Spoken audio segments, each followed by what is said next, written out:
everyone, for coming out and seeing me tonight. I didn't expect such a warm audience, warm greeting. Anyways, you see, I wasn't initially going to do anything for the coffee house. It wasn't until the VP, Mr. Flynn, asked if I could do stand-up. And you see, that's where he made his first mistake, because every morning I do the announcements. And at the end of the announcements, I do a daily joke. The problem is, there's a tiny bit of a difference between reading a joke off a website and trying to write an entire comedy act that people didn't know they would get the pleasure to watch. I also have to be like super touchy with what I say here, because it turns out we're in a school, so I'll be caught red-handed if I say anything scandalous. For instance, rumors may start floating around between parents. Did you hear that Owen said the H word? Oh my God, must be bad parenting. You know, I had to make a mental note to say H the way that I did, because normally I say H, but the one time that I did out loud in class, I was verbally attacked by people who I thought were my friends. You know, sticks and stones may break your bones, but words can hurt your feelings. You know, anyways, the other problem with writing stand-up is literally nothing I write is funny. As I'm writing this, I think something's clever, and then when I'm practicing in front of my webcams and none of them laugh, it's a real hit to the self-esteem. You know, that's why I'm counting on you guys, because even if it's not funny, you'll laugh, because it'd be awkward if you don't, making this more sad than it already is. But you know, I'm glad I have so many helpful people around me to help me through this time. For instance, yesterday when I told my friend that I had to write an entire stand-up act for the next day, he told me, "You're screwed." And I said, well, no, wait, I have a bit at the beginning that, no, you are totally screwed. You know, I'm glad I have such great friends.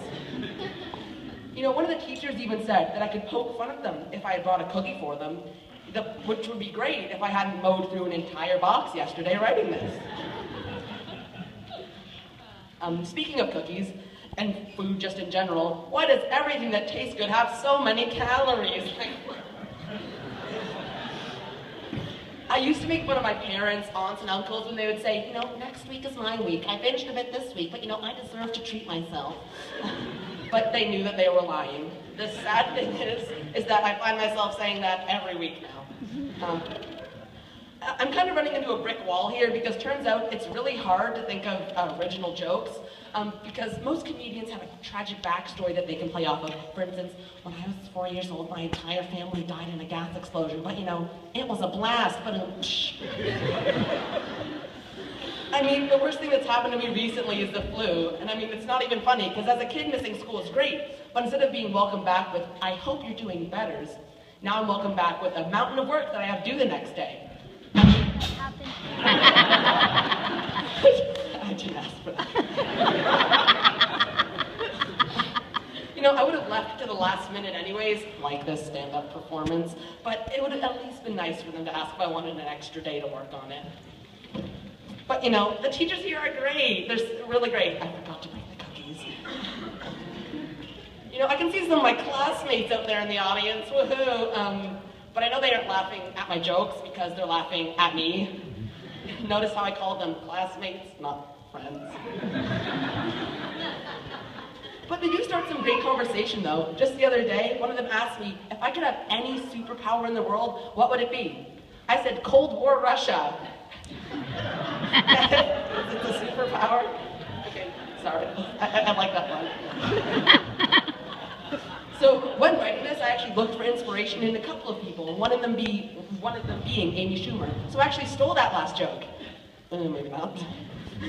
If she was able to make an entire Netflix special out of them, I'm sure I could fill the rest of my stand-up with stolen jokes. Thanks. Breaking the silence. Anyways, if you don't know, I actually run improv club here at the school for the 5 parents whose kids participate. But I also love acting, so when I get the chance to see a play, I take it.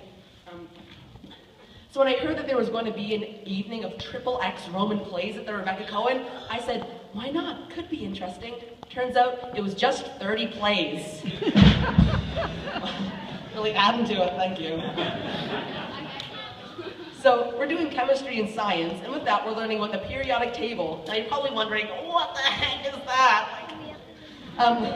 Well, it's no chem-mystery.